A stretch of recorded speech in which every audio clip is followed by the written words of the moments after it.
welcome to the first official show of 2009. Happy New Year. Back together. It was just me and Justin last week, so that wasn't official. Did you notice the difference? It was non-continuity. What did I would say. We have 3 great comic book reviews for you guys today. We're going to talk about War Machine #1, Incognito #1, and Ultimate Hulk Annual #1. So, what? Is there a theme? The #1? Yeah. There's a theme, which is It's a New Year. Yeah. Let's kick it off talking about War Machine #1 by one of our favorite writers here, Greg Pak. Yes. You liked it because beer of the beard, boyfriend. so what do you think about it, Pete? First of all, I'm just going to disregard the beard comment. Beard I'm boyfriend? not even going to address it. Their beards are touched. This man can write any comic book there is. All right. It's true of anyone. Yeah. Well, yeah, but do it well. Do it really.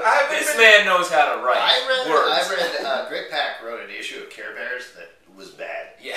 I don't believe it. Really? I don't believe it.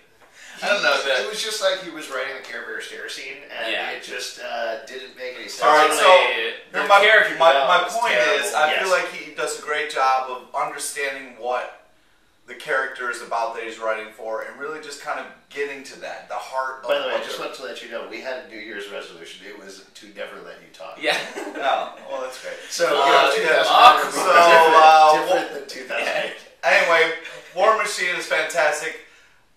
Just a splash page of body parts flying in the air. Oh, I love that. That's I just like awesome. this so much better than either of the previews that they released. Yeah, The they were previews terrible. actually were very dense and kind of turned me off of it.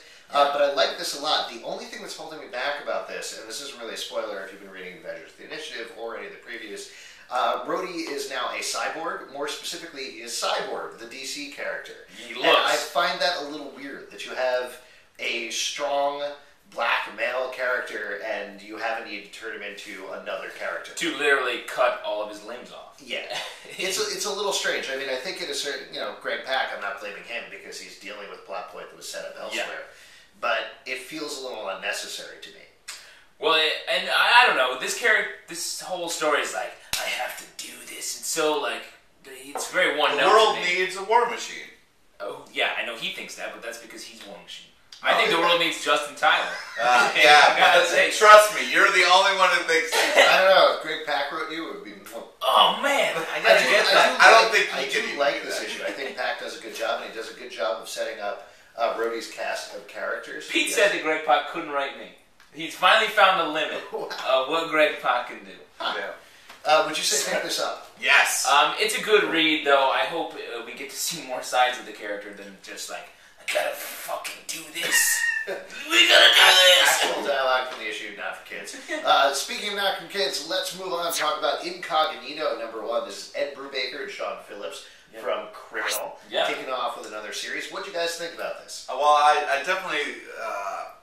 The one thing, I mean, Ed Brubaker's amazing, but I feel that because Criminal was so awesome and I enjoyed it so much, I wanted a little bit more of a distance between Criminal and Incognito. I agree with you completely. And how it started, the tone and the art obviously were so similar that it was a little bit of a turnoff for me. I agree. Anyways, I'd just like to say Incognito was enjoyable. I did like it. It's a good read, but you're right. It's very tonally, and the art. It's all very much like Criminal. Right. And there's been some talk about how this is a bit like Kick-Ass as well, where you have.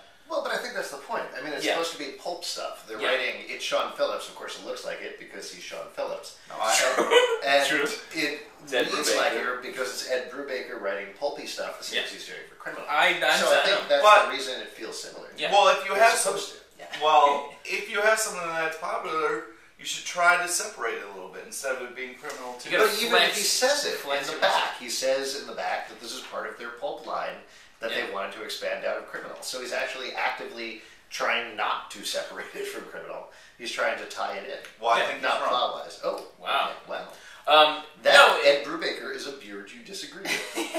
Can't trust that beard. I like it, except for what I was saying, how it is very similar, and I want there to be more of a break. And there may be, as we get to learn more about the villains of the world and all that. This, there's two things holding me back a little bit about this issue. It feels like a slow burn to me. It's a very slow start.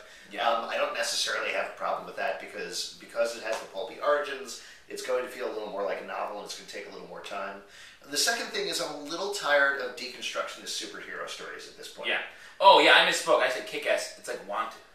Right. That's what I meant to say. And it is, where you have a guy who's like working a shitty job and then he's like, oh, I'm going to do something else. It's more fun, like be a supervillain. Yeah. Yeah, I agree with you on that. Ed Brubaker is a very good writer. Sean Phillips is a very good artist, so they're doing a good job. It's a solid issue. But maybe it's a conscious choice, and maybe, as I'm saying, like, as we get into more issues, they're going to kind of explore and deconstruct I think that it's more. because of the creators I'm willing to stick it through to a second and probably even a third and beyond issue. Yeah. But it didn't blow me out of the water. I'm surprised because I thought you were going to say you didn't like the whole dressing up as Santa and doing drunk chicks in the closet. No, that really hit home for me. Yeah. Okay, I was going to say. I liked all of that. Yeah. All right. It's in other holidays, you can dress up like other iconic characters. Like Right, Mr. like Purim. Oh, okay. All right, let's move on and talk about Ultimate Hulk. What is the Purim mascot? I'll tell you guys after we stop filming. Ultimate Hulk Annual #1. Now, here's the thing. I feel kind of bad. I'm starting. Why would you feel bad about this? I'm starting to feel kind of bad because it's Jeff Loeb writing Ultimate Hulk Annual, and I feel like we're kicking the poor guy when he's down. Well, here's the thing. Take his name out of it. Just review the comic as it exists. Oh, cool. As a piece of art. This is one of the worst comic books I've ever read in my entire life. Yeah! This is so bad. It's Power Princess, is that what they're calling Zarda now? Well, that was her name originally, and then they stopped calling it stupid. Okay, alright. Here, this is following up on the Ultimate Power crossover that nobody cared about, and the only person that read was me, because That's right, I didn't even read it. I love Supreme Power. I do Squad too. vs. Creed. Yeah. I read Ultimate Power, I was like, why are you doing this? And They it was so took sad. Zarda, switched her over to the Ultimate Universe for no reason. The only person that wants to follow up on this is Jeff Loeb. Then, he's writing the Hulk like he's writing Rolk. Yeah. And The Hulk's an asshole. He's a dumb asshole. Why is he naked? He's naked at the beginning. This Well, is okay. He has to. It's what you have to do as a writer is you're setting things up, and he wants to have a really magical moment where Zarda buys Hulk pants, and the only way you can do that is have Hulk not have any pants. Do you see what he did there? Do you understand? The literary technique Now this of is a no really good pants. issue now. Yeah. You really... I think the essential problem is Jeff Loeb doesn't know the voices of these characters. I was reading this, and Ultimate Hulk, whatever you say about Ultimate Hulk, and certainly you could say a lot of things about Ultimate Hulk with like him eating people and raping people and stuff. Yeah. But there was a very specific voice that Mark Miller gave him that is not present here. Same with Zarda.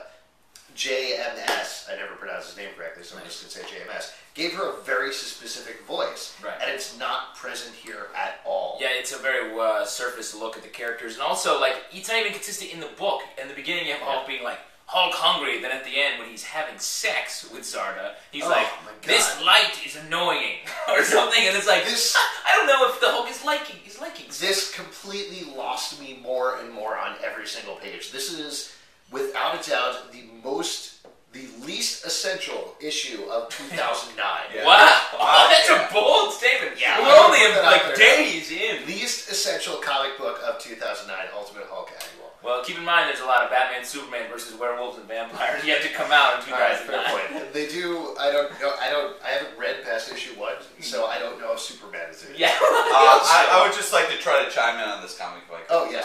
Yeah. I thought you already did when you said the thing about pants. Yeah. I thought that was all I had to say about it. That does count. No, I do. It hurts. This comic is so bad it hurts, and it hurts me to say that. Because you like Jeff Loeb. Yeah, because he's a very nice guy. He's a great guy. Yeah. It's just. And he could do better than this. We know he can. Yeah. It's just I feel like he's like, oh, this is all people want, or something. I'm just wondering if he really thinks it's funny. Is he writing these pages like, this is hilarious? Yes, I think so. Yeah. Do you think it's funny? I don't know. Let us know. Right into the Comic Book Club. The Comic Book Club at yahoo.com. You can upload your video responses, comment below, subscribe. And if you're ever in New York City on a Tuesday, you should come visit us at Alex's house. Where we pregame. People's Improv Theater, 8 p.m. Come see our A lot of big show. guests coming up in the next 2 email us Check and we'll out our tell you schedule. who. Or Check the schedule. You can check. Bye bye.